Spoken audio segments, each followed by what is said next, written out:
Welcome back to Investies. On the podcast, we are going to take on the topic of selling out of a long-term investment. I am going to break up this topic into two parts.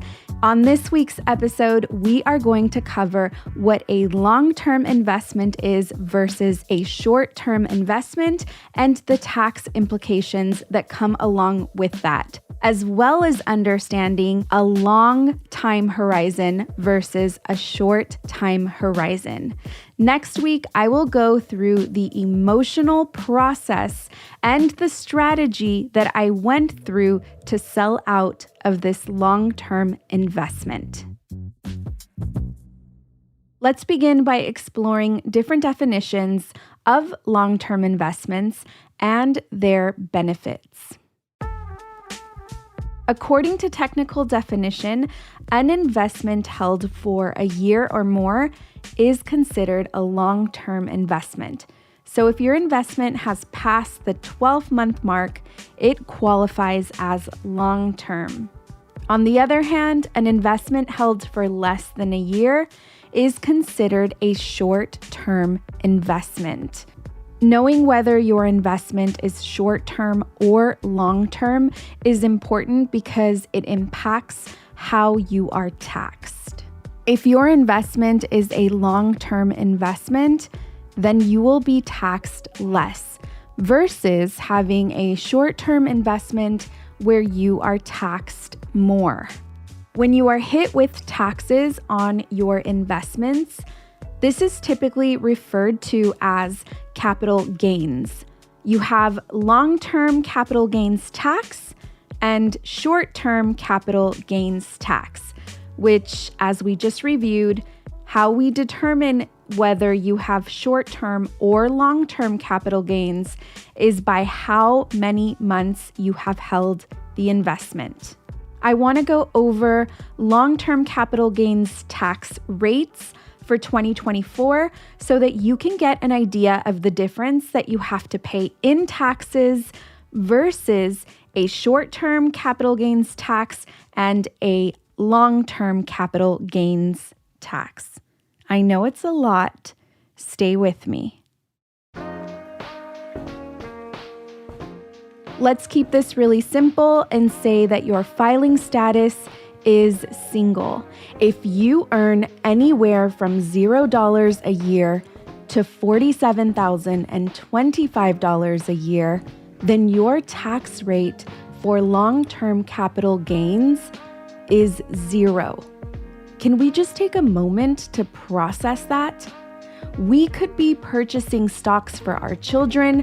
They could use this money to go to college. And if they aren't working or making up to $47,025 a year, then they would pay 0 on their tax rate for any capital gains made. That is a win. And it's easy to understand just by this tax bracket why the rich get richer. They are taking advantage of long-term capital gains. Now let's take a look at the second tax bracket. The second tax bracket is for anyone earning $47,026 a year in earned income, all the way to $518,900 earned income. That range, you only have to pay 15%. 15%. It blows my mind. In long-term capital gains taxes. That is nothing, absolutely nothing if we compare it to earned income tax. Now, if we make over $518,900 a year, then we pay 20% in taxes. For short-term investments, you will pay short-term capital gains, and short-term capital gains are equivalent to your normal income tax bracket. So whatever income tax bracket you will fall under, that is how you will be taxed on your short-term investment. Something really important to pay attention to is that you may be in one tax bracket with your earned income, but once you add on the additional earned income from your investment, that may potentially put you into another tax bracket, and you may have to pay more for taxes. This is why long-term investments are the absolute best strategy, because a long-term investment is not treated like your earned income. To help give us a little bit of a comparison, I'm not going to sit here and read the 2024 tax brackets for income tax because reading numbers on a podcast is just not the jam. But I do want to share that on the short-term capital gains, which is also the same tax brackets as earned income, you will never not pay zero. The amount in percentages that you will pay from what you earn is anywhere from 10% to 37%. It is very expensive to work, and it is even more expensive to not invest. A very common scarcity belief is I don't want to invest money because I don't want to have to pay taxes. And really what we should be thinking is I don't want to work because I don't want to have to pay taxes. That should be the proper mindset. But we don't think that, right? We never think, oh, I don't want to go to work because I don't want to have to pay taxes. And so I just want to offer a little bit of a shift in perspective if this might be a thought that you think in that you don't want to invest because you don't want to pay taxes. Also, another note is that the taxes you pay from your investment should come out of your investment. It's not like it's coming out of your pocket. It should come out of your investment, the money that you have made. Another note that I think is really important to understand when paying taxes on an investment is that you never pay taxes on the overall amount. Let's say that you invested $10,000 and your $10,000 made you $40,000. And so the total amount in the investment is $50,000. The $10,000 that you invested and the $40,000 that you made. You won't pay taxes on the $50,000. You will only pay taxes on the $40,000. We're going to take a short break, and when we get back, we're going to talk about an investment that I sold today.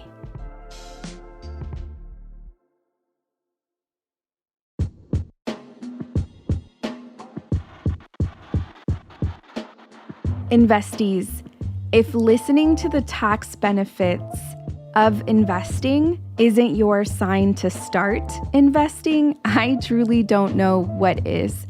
Head over to In Luz We Trust, hit the menu, click on Wealth Warrior, the course, check out the dates to the next course.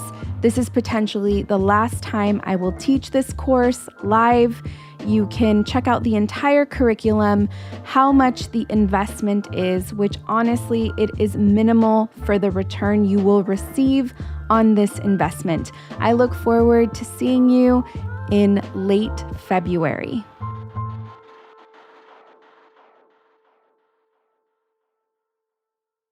All right, investees, we are back. So the entire intention of the first half was to get into the difference between a long-term investment and a short-term investment. And of course, the tax portion of all of this is a really important detail because it is what differentiates the two. There is a different type of long-term investment, however, that you need to be aware of. When we take a look at investing giants like Charlie Munger, Warren Buffett, or Ron Barron, these men have been investing for decades upon decades. And so I want us to understand this level of investing because this level of investing is what actually builds generational wealth.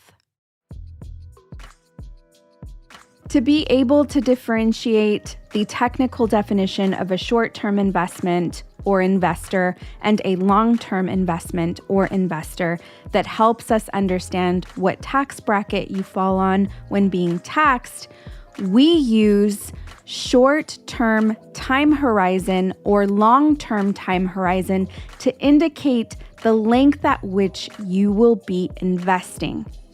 This all falls under the assumption that you are looking to make a long-term investment, not by technical definition, but by actual time allocated to your investment. A short time horizon is anywhere from 5 to 10 years, and a long time horizon is 10 plus years. When I say 10 plus years, I'm talking about 20, 30, 40. Indefinitely, these stocks will be passed down to your great-grandchildren. What's really important to understand is even just holding these stocks increases your value, your net worth.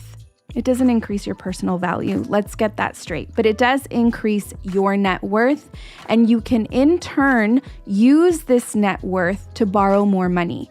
And guess what? If you never cash out on the investment, you never pay taxes on the investment, but you can still use it as leverage. I've used my personal portfolio in order to buy a house. I've used it to buy a car. And so it's important for us to also note that many wealthy people will not sell out of their assets. They don't need the cold, hard cash. Their portfolio adds weight to their net worth. Another important note that Warren Buffett always talks about is that the longer you've been in an investment, the less riskier the investment becomes. Of course, he has been known to invest in blue chip stocks, which means that they are high quality companies that are also known as large cap companies, meaning they have a high capitalization. They are servicing a large part of the market. They are basically a corporate giant. Some of his investments include Coca-Cola, McDonald's, Johnson & Johnson, recently Apple, just to give you an idea of what he means when he says that with a longer time horizon, your investment becomes less risky. I have definitely benefited from having 10 plus years of my money invested in Netflix. When I first started to purchase Netflix, my shares were $23 and now they are $500 as of Tuesday, January 23rd after market hours. So the amount of money that I put in, which was initially $9,000, is no longer at risk because my gains have increased so much and have gone so far. Your investment over time becomes less risky.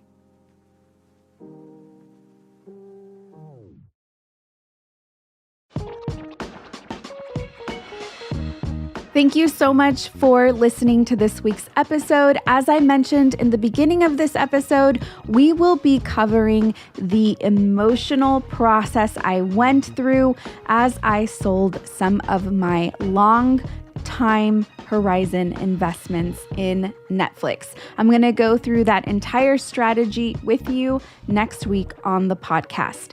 I'm your host, Linda Garcia. You are listening to Investies, a Cosmic Standard and In Luz We Trust production. A special thank you to the team, Eliza Smith, Jacob Winnick, and Asia Simpson.